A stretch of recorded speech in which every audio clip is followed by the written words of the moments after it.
ಬಂದಾಗ ಕಲ್ಲಿಗ್ಯಾಕೆ ಕೈ ಮುಗಿಯಾತಿ.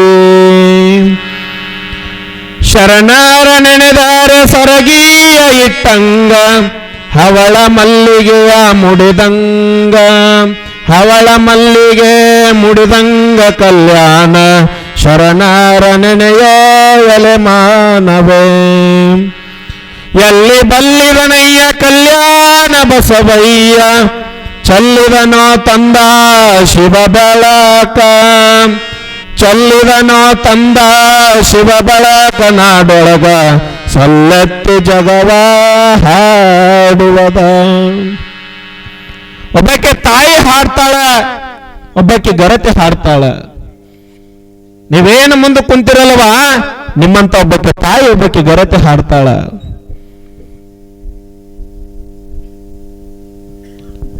ಏನು ಕಲಿಯೋದ ಒಬ್ಬ ಗರತಿ ಹಾಡ್ತಾಳೆ.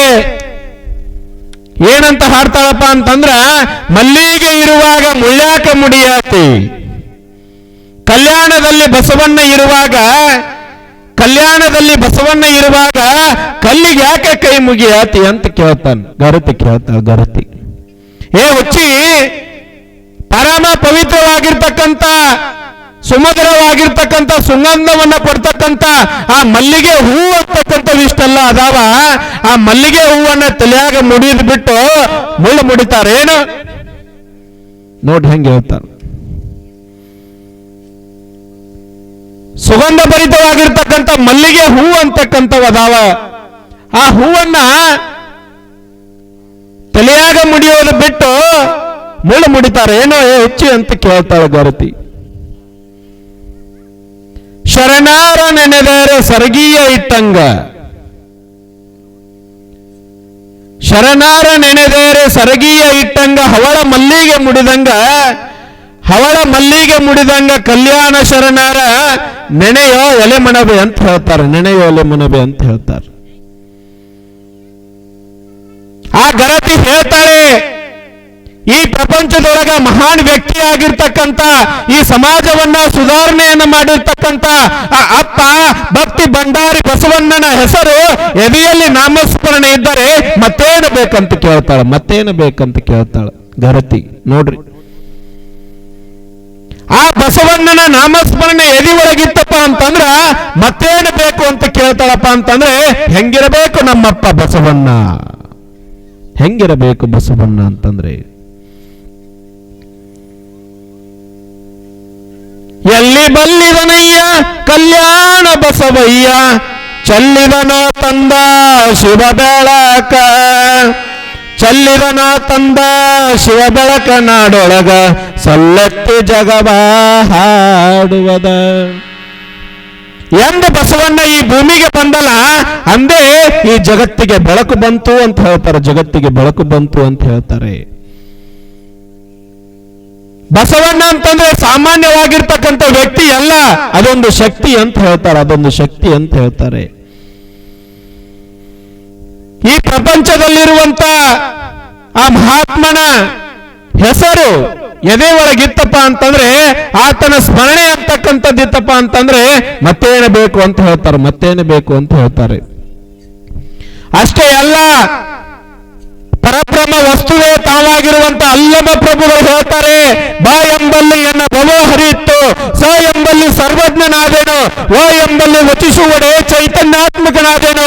ಇಂತಿ ಬಸವಾಕ್ಷರ ತ್ರಯ ಸರ್ವಾಂಗದಲ್ಲಿ ತೊಳಗಿ ಬೆಳಗುವ ಭೇದವನ್ನರಿವ ನಾನು ನೀನು ಅಂತೂ ಕೂಡ ಬಸವ ಬಸವ ಬಸವ ಎನ್ನುತ್ತಿದ್ದನಯ್ಯ ಗುಹೇಶ್ವರ ಅಂತ ಹೇಳ್ತಾರೆ ಬಸವಣ್ಣನವರು. ನೋಡಿ ಹೆಂಗೆ ಹೇಳ್ತಾರೆ. ಪರಬ್ರಹ್ಮವೇ ವಸ್ತು ತಾವಾಗಿರ್ತಕ್ಕಂಥ ಅಲ್ಲಮ ಪ್ರಭುದೇವರು ಬಸವಣ್ಣನ ಕುರಿತಾಗಿ ಹೇಳ್ತಾರಪ್ಪ ಅಂತಂದ್ರೆ, ಬಸವಣ್ಣ ಅಂತಂದ್ರೆ ಹೆಂಗಿರಬೇಕು ಬಸವಣ್ಣ ಅಂತಂದ್ರೆ, ಅನುಭವ ಮಂಟಪದ ಅಧ್ಯಕ್ಷರಾಗಿರ್ತಕ್ಕಂಥ ಅಲ್ಲಮ ಪ್ರಭುದೇವರು ಬಸವಣ್ಣನ ಕುರಿತಾಗಿ ಹೇಳ್ತಾರಪ್ಪ ಅಂತಂದ್ರೆ, ಪರಮಾತ್ಮನಿಗೆ ಹೇಳ್ತಾರೆ, ಹೇ ಭಗವಂತ, ನನಗಷ್ಟೇ ಅಲ್ಲದೆ ನಿನಗೂ ಕೂಡ ಆ ಭಕ್ತಿ ಭಂಡಾರಿಯ ಬಸವಣ್ಣನ ನಾಮಸ್ಮರಣೆ ಅಂತಕ್ಕಂಥದ್ದು ಅತ್ಯಂತ ಪವಿತ್ರವಾಗಿರ್ತಕ್ಕಂಥದ್ದು. ನೋಡಿ ಹಂಗೆ ಹೇಳ್ತಾರೆ. ಅನುಭವ ಮಂಟಪದ ಅಧ್ಯಕ್ಷನಾಗಿರ್ತಕ್ಕಂಥ ಅಲ್ಲಮ ಪ್ರಭುದೇವರು ಆ ಪರಮಾತ್ಮನಿಗೆ ನನಗಷ್ಟೇ ಅಲ್ಲ, ನಿನಗೂ ಕೂಡ ಆ ಬಸವಣ್ಣನ ಸ್ಮರಣೆ ಅಂತಕ್ಕಂಥದ್ದು ಪರಮ ಪವಿತ್ರ ಅಂತ ಹೇಳ್ತಾನಪ್ಪ ಅಂತಂದ್ರೆ ಆ ಬಸವಣ್ಣನ ಶಕ್ತಿ ಅಂತದ್ದಿತ್ತು, ಬಸವಣ್ಣನ ಶಕ್ತಿ ಅಂತಕ್ಕಂಥದ್ದು. ನಮಗೆಲ್ಲ ಗೊತ್ತಿರುವ ಹಾಗೆ ಈ ಪವಿತ್ರವಾಗಿರ್ತಕ್ಕಂಥ ಭಾರತದ ಸಂವಿಧಾನವನ್ನ ರಚಿಸಿರುವಂತ ಡಾಕ್ಟರ್ BR ಅಂಬೇಡ್ಕರ್ ಅವರ ಹೆಸರನ್ನ ನಾವೆಲ್ಲರೂ ಕೂಡ ಕೇಳಿವಲ್ಲ. ಅವರ ಜೀವಿತಾವಧಿಯ ಕೊನೆಯ ಗಳಿಗೆಯಲ್ಲಿ ಹೇಳ್ತಾರೆ, ನನಗೆ ಸ್ವಲ್ಪ ದಿನ ಮೊದಲೇ ಕರ್ನಾಟಕದಲ್ಲಿ ಆಗಿ ಹೋಗಿರ್ತಕ್ಕಂಥ ಆ ಬಸವಣ್ಣನ ವಚನ ಸಾಹಿತ್ಯ ಅಂತಕ್ಕಂಥದ್ದು ನನ್ನ ಕೈ ಒಳಗೆ ಏನಾದರೂ ಸಿಕ್ಕಿದ್ದೆ ಕರೆ ಆಗಿದ್ದಪ್ಪ ಅಂತಂದ್ರೆ ನಾನು ಸರ್ವಶ್ರೇಷ್ಠ ಆಗಿರ್ತಕ್ಕಂಥ ವೀರಶೈವ ಲಿಂಗಾಯತ ಧರ್ಮದ ಪಾಲನೆಯನ್ನ ಮಾಡ್ತಿದ್ನಿ ಅಂತ ಡಾಕ್ಟರ್ BR ಅಂಬೇಡ್ಕರ್ ಹೇಳ್ತಾರಪ್ಪ ಅಂತಂದ್ರೆ ಆ ವಚನ ಸಾಹಿತ್ಯದ ತಾಕತ್ತು ಅಂತದ್ದಿತ್ತು.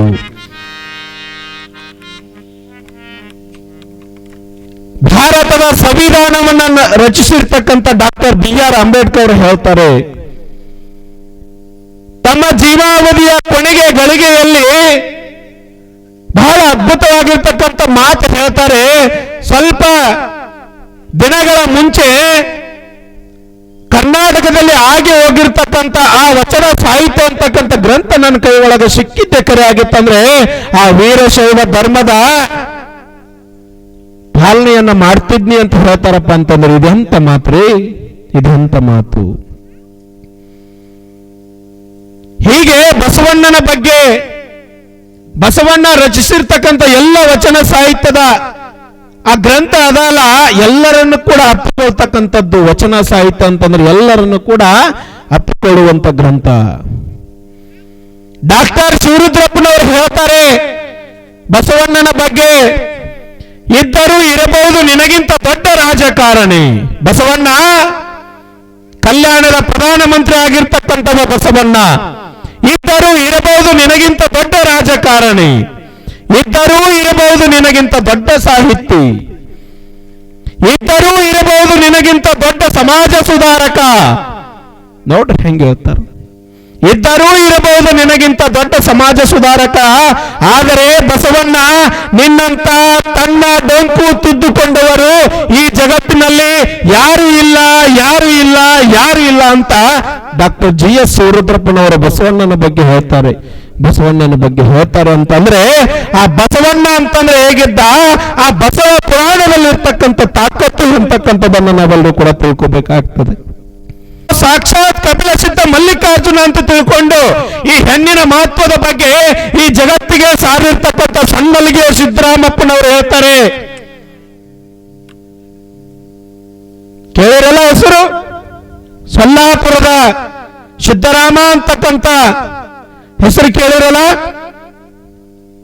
ಹೆಣ್ಣಲ್ಲ, ಹೆಣ್ಣು ರಕ್ಕಸಿಯಲ್ಲ, ಹೆಣ್ಣು ಸಾಕ್ಷಾತ್ ಕಪಿಲ ಸಿದ್ಧ ಮಲ್ಲಿಕಾರ್ಜುನ ಅಂತ ತಿಳ್ಕೊಂಡು ಹೇಳಿರ್ತಕ್ಕಂಥ ಆ ಸೊನ್ನಲಗಿಯ ಸಿದ್ದರಾಮರು ಹೇಳ್ತಾರೆ, ಬಸವ ನಿಮ್ಮಯ್ಯ ಮಹಿಮೆ ಪಶುಪತಿಯ ತಾಬಲ್ಲ ಬಸವಲಿಂಗ, ಬಸವ ಬಡವರ ನಿಧಿಯೇ, ಬಸವ ಪರುಷದ ಕಣಿಯೇ, ಬಸವಯ್ಯ ನಿಮ್ಮದು ಬಾಳದ ಬದುಕಿದನು, ಪಶುಪತಿಯೇ ಪಾದವನ್ನು ಕಂಡ ದೇವ, ನೀ ಮಾಡಿದ ಉಪಕಾರ ನಾನೆಂತು ಕೇಳಲಿ, ನೀನೇ ಬಲ್ಲೆಯೋ ಗುರುವೇ ಬಸವಲಿಂಗ, ನಿಮ್ಮ ಪಾದವ ಸಂಖ್ಯೆ ಬ್ರಹ್ಮಲಿಪಿ ಅಳಕಿತ್ತು, ಹಣ್ಣು ಬಿಟ್ಟೋಡಿತ್ತು, ನಿಮ್ಮ ಕಂಡು ಗುರು ಲಿಂಗ ಜಂಗಮ ವರಭಕ್ತಿ ತಿಳಿಸಿದಿರಿ, ಪರಮ ವಸ್ತು ನೀವೇನು ತಾನಾಗಿರಿ, ಪರಿಣಾಮ ತೋರದಿರಿ ಮನಸ್ಸಿನಲ್ಲಿ ಎಮ್ಮವನು ಇದನೆಂದು ಮನ್ನಿಸಿ ಕರೆದನೆಗೆ ಚೆನ್ನಾಗಿ ಪೇಳಿದಿರಿ ಗುರುಸ್ವಾಮಿಯೇ. ಬಹಳ ಅದ್ಭುತವಾಗಿ ಹೇಳ್ತಾರೆ, ಬಹಳ ಅದ್ಭುತವಾಗಿ. ಮೇಲಾಗಿ ಇನ್ನೊಂದು ಮಾತು ಹೇಳ್ತಾನೆ, ಎಮ್ಮಪ್ಪ ಬಸವಣ್ಣ, ಎಮ್ಮಯ್ಯ ನೀಲಾಂಬೆ, ಎಮ್ಮಯ್ಯ ಪ್ರಭುಚಂದ್ರ ಬಸವ, ಇನ್ನೂರ ಶರಣರ ಚರಣಕ್ಕೆ ನಮೋ ಎಂದು ಧನ್ಯನಾದೇ ಗುರುವೇ ಯೋಗಿನಾಥ. ಇಬ್ರೆ ಸಾಮಾನ್ಯವಾಗಿರ್ತಕ್ಕಂಥ ಒಬ್ಬ ಗರತಿಯನ್ನು ಹಿಡ್ಕೊಂಡು ಬಹಳಷ್ಟು ಜನ ಆ ಬಸವಣ್ಣನ ಬಗ್ಗೆ ಗಾಢವಾಗಿ ಹೇಳ್ತಾರೆ ಅಂತಂದ್ರೆ, ಆ ಬಸವಣ್ಣನ ಬಗ್ಗೆ ಗಾಢವಾಗಿ ಬರೀತಾರೆ ಅಂತಂದ್ರೆ, ಆ ಬಸವಣ್ಣ ಅಂತಕ್ಕಂಥವು ಹೇಗಿದ್ದ, ಅದಕ್ಕೆ ಬಸವ ಪುರಾಣ ಅಂತಂದ್ರೆ ಹೇಳೋದಕ್ಕೂ ಕೂಡ ಪುಣ್ಯ ಬೇಕು, ಕೇಳೋದಕ್ಕೂ ಕೂಡ ಪುಣ್ಯ ಬೇಕು. ಅದಕ್ಕೆ ಬಸವ ಅಲ್ಲಂಪ್ರಭುದೇವರು ಹೇಳ್ತಾರೆ, ಪುಣ್ಯ ಉಳ್ಳ ಕಾಲಕ್ಕೆ ಪಾಷಾಣು ಕೂಡ ಪರಸು ಒಪ್ಪದು ಕೂಡ ಮಣ್ಣು ಕೂಡ ಹೊಣ್ಣಪ್ಪದು ನೋಡ ಅಂತ ತಿಳ್ಕೊಂಡು ಅಲ್ಲಂಪ್ರಭುದೇವರು ಹೇಳ್ತಾರೆ. ಪುಣ್ಯರಿ ಅಂತ ಬಸವ ಪುರಾಣ ನಡೆದಾಗ ಆ ತೊಟ್ಟಿಲು ಕಾರ್ಯಕ್ರಮದೊಳಗ ಯಾರಿಗೆ ಮಕ್ಕಳು ಅಂತಕ್ಕಂಥದ್ದು ಇರೋದಿಲ್ಲೋ, ಯಾರಿಗೆ ಮದುವೆ ಆಗಿರೋದಿಲ್ಲ, ಯಾರಿಗೆ ನೆಮ್ಮದಿ ಅಂತಕ್ಕಂಥದ್ದು ಇರೋದಿಲ್ಲ, ಯಾರಿಗೆ ಕಷ್ಟ ಕಾರ್ಪಣ್ಯಗಳು ಅಂತಕ್ಕಂಥ ಅದಾವಲ್ಲ, ಅವಾಗ ಅಜ್ಜವ್ರು ಹೇಳಿದ್ರಂತ ಉಪ್ಪಿನ ಬೆಡಿಗೆಯವರು ಪರಮ ಪೂಜ್ಯರು ಹೇಳ್ತಾರೆ, ಯಾರಿಗೆ ಮಕ್ಕಳ ಭಾಗ್ಯ ಅಂತಕ್ಕಂಥದ್ದು ಇರೋದಿರಲ್ಲ ಆ ತೊಟ್ಟಿಲ ಕಾರ್ಯಕ್ರಮದೊಳಗೆ ಭಾಗಿಯಾಗ್ರಿ. ಯಾರಿಗೆ ಮದುವೆ ಅಂತಕ್ಕಂಥದ್ದು ಆಗಿರೋದಿಲ್ಲಲ್ಲ ಆ ಒಂದು ಕಾರ್ಯಕ್ರಮದೊಳಗ ಅಪ್ಪ ಬಸವಣ್ಣನ ಸೇವೆ ಅಂತಕ್ಕಂಥದ್ದೊಳಗ ಭಾಗಿಯಾಗ್ರಿ ಅಂತ ತಿಳ್ಕೊಂಡು ಹೋದಾಗ ಆ ಗ್ರಾಮದ ಸದ್ಭಕ್ತರು ಭಾಗಿಯಾಗ್ತಾರ. ಅಲ್ಲೊಂದು ಪವಾಡವೇ ನಡೆದು ಹೋಯ್ತು.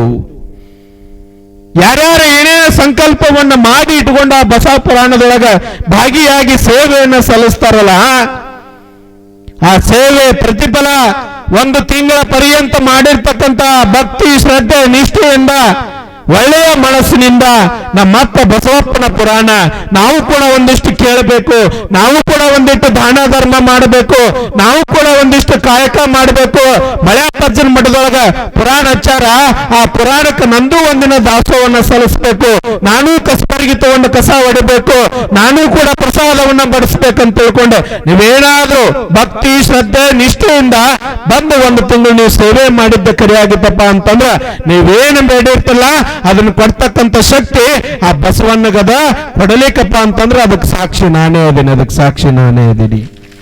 ಕಾರಣ ಬಸವಣ್ಣ ಅಂತಂದ್ರೆ ಸಾಮಾನ್ಯವಾಗಿರ್ತಕ್ಕಂಥದ್ದಲ್ಲ. ನೋಡ್ರಿ, ಅಲ್ಲಮ ಪ್ರಭುದೇವರು ಹೇಳ್ತಾರೆ, ಅನುಭವ ಮಂಟಪ ಅಧ್ಯಕ್ಷರು ಹೇಳ್ತಾರೆ, ಹೇ ಪರಮಾತ್ಮ, ನನಗಷ್ಟೇ ಅಲ್ಲ ನಿನಗೂ ಕೂಡ ಭಗವಂತನ ಸ್ಮರಣೆ ಅಂತಕ್ಕಂಥದ್ದು ಪರಮ ಪವಿತ್ರ ಅಂತ ತಿಳ್ಕೊಂಡು ಭಗವಂತನಿಗೆ ಹೇಳ್ತಾರೆ ಅಂತಂದ್ರೆ ಹೇಗಿದ್ದ ನಮ್ಮಪ್ಪ ಬಸವಣ್ಣ.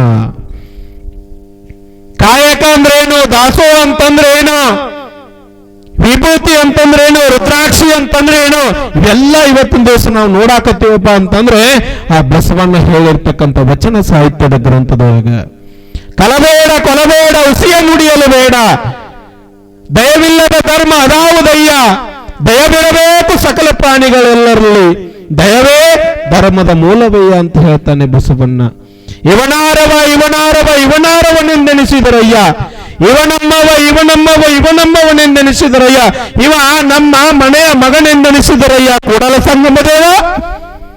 ಏನ್ರಿ ಬಸವಣ್ಣನ ವಚನ, ಬಹಳ ಅದ್ಭುತವಾಗಿರ್ತಕ್ಕಂಥ ವಚನ. ಆ ಬಸವ ಅಂತಂದ್ರೆ ಸಾಕು, ಎಲ್ಲ ಕಷ್ಟ ಕಾರ್ಪಣ್ಯಗಳು ಕೂಡ ಕಳೆದು ಹೋಗ್ತಕ್ಕಂಥದ್ದು, ಕಳೆದು ಹೋಗ್ತಕ್ಕ